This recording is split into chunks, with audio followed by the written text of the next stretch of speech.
Hello, my name is Ad Samad and welcome to the next jazz guitar lesson. In this installment, we'll be talking about root position triads, improvising using triads over the chord progression of Autumn Leaves. Now, it's very important to know the chord progression really well, especially when you're dealing with a song, a jazz standard that has a lot of chords. We'll start off by using the basic triads in the song Autumn Leaves. Now, the chord progression, we covered that in the previous lesson and also in the other lesson about walking bass lines. But here's just the recap for the A section.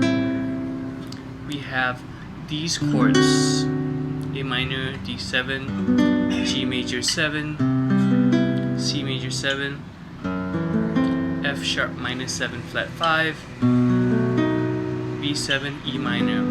So here we go. These are the root position triads over the chord progression of Autumn Leaves. 1, 2, 1, 2, 3, 4.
That's one way of going through the chord progression.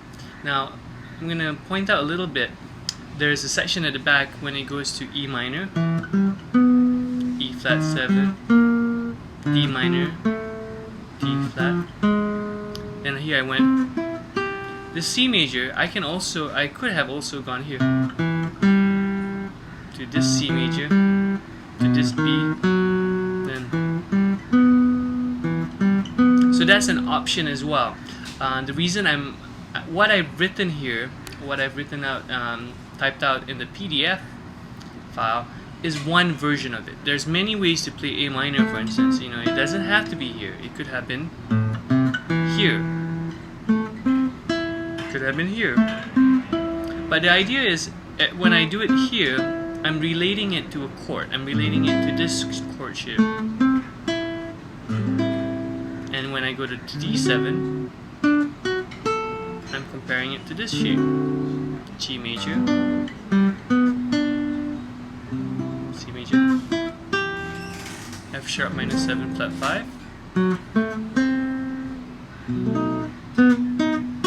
and E minor,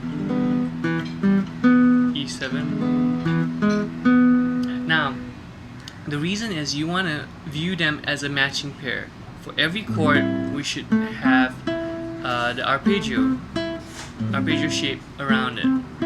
Now, this exercise will get the sound of the triads in your ears, but the real task is to, after you learn, for instance, just those shapes, is to figure out different ways you can play them as lines. So for instance, I could play maybe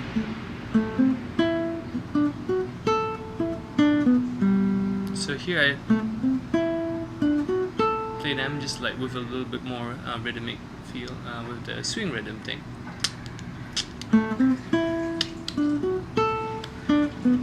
Or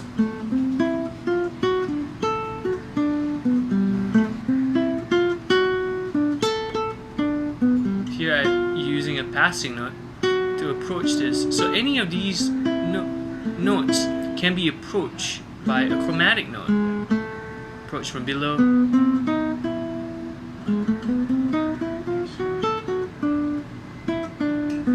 Here I'm approaching it from a scale above.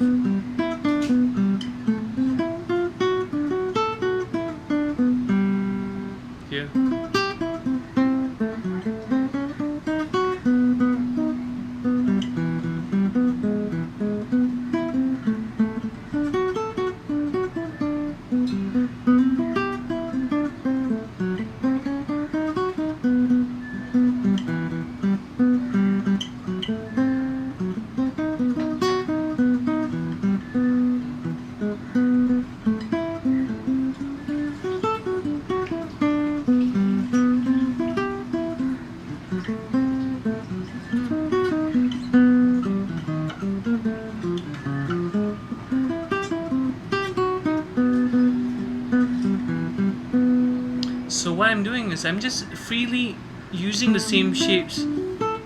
I'm just changing the rhythm a little bit, adding a slide from below, adding from a scale note from above. I'm moving around, but I'm using these shapes as the basic foundation of my lines. And this is what happens in a lot of jazz. It happens in a lot of swing solos. It happens in a lot of bebop solos. The basic foundation of the idea is based on very simple shapes, like just this.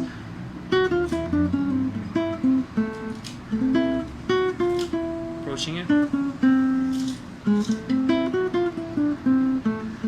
But I'm really thinking of this. I'm thinking of these very, very basic shapes. So in the beginning, it'll be a little bit difficult because you'll see the shapes and you might not have a sense of how to embellish them, how to add notes to them. But it's good to just really learn these shapes and be really, really comfortable with how the shapes feel on the guitar and how they relate to the chords that you're going to play in the song. In a future lesson, I'll talk about different ways to embellish this. So try these out. So try out the triads, play them just as written to get the sound in your ears, and then after you've gotten comfortable with the fingering, see how they relate to the chords, refer to the past lesson, and then start combining it, changing the rhythm a little bit, and making up your own little lines. And that's how you get started with improvising using triads. So hope this lesson has been useful. If you have any questions, leave a comment underneath the YouTube video, or you can just send a message to me. My Facebook page is facebook.com/azsamadmusic, AZSAMADMUSIC, azsamadmusic. You can reach me on Twitter at twitter.com/azsamad, or directly on my website at www.azsamad.com. So hope this lesson's been useful. Look forward to hear from you. Hope this helps you in your journey learning jazz guitar. Cheers.